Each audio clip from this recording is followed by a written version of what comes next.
There are so many times in our lives that we feel helpless, hopeless, and trapped. What do these feelings stem from? It's usually the disappointment of failed expectations.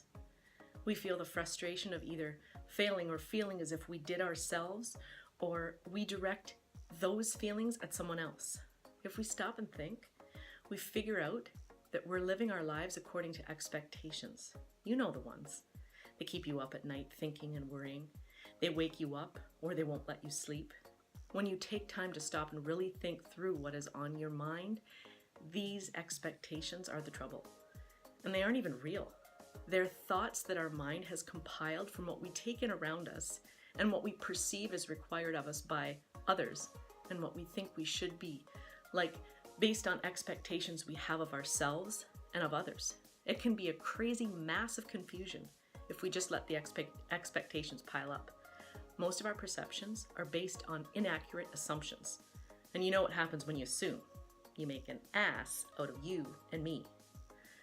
I wonder what would happen if we all worked on losing our expectations. All of them. The ones we have of others and how they treat us and choose to live their lives, and the ones that we have of ourselves and what is expected of us and what we expect of ourselves. It seems like the world would be a pretty amazing place. We wouldn't have the continual overwhelming sense of frustration and disappointment over not measuring up, not being worth it, being let down, or any of the other debilitating negative feelings that we're left with when our expectations aren't met.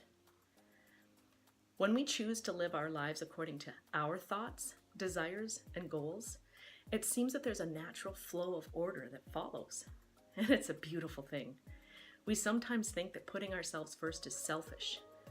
How can this really be, though? If we don't put ourselves first, who will? Everyone seems to have a clear idea of how other people should lead their lives, but none about his or her own.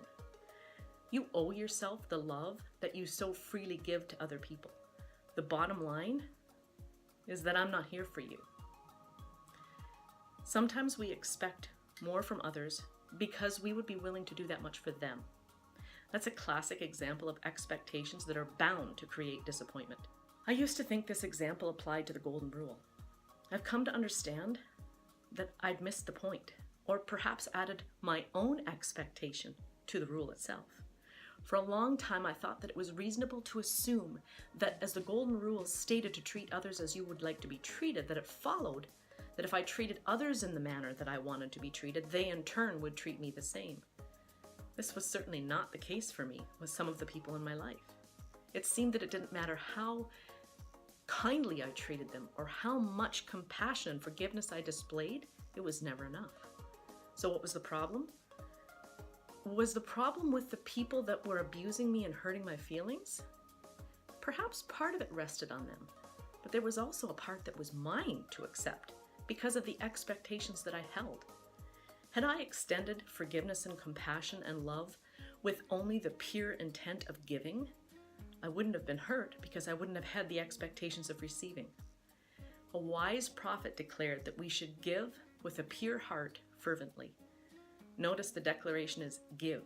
There is no mention of anything following this act of giving. It's just a simple act. Purity is devoid of anything but itself. There is no addition to it. It is clear, nothing added. It isn't polluted or contaminated. Just as the golden rule states, do to others what you would like them to do to you. Again, the statement is do, no more or no less, just do. There are two very beautiful words, give and do. It follows that because of the human tendencies that we have, our lives are a beautiful thing, meant to be lived, not just existed in, meant to cherish the moments and embrace the abundance surrounding us. I'm not here for you, and you're not here for me. We just are.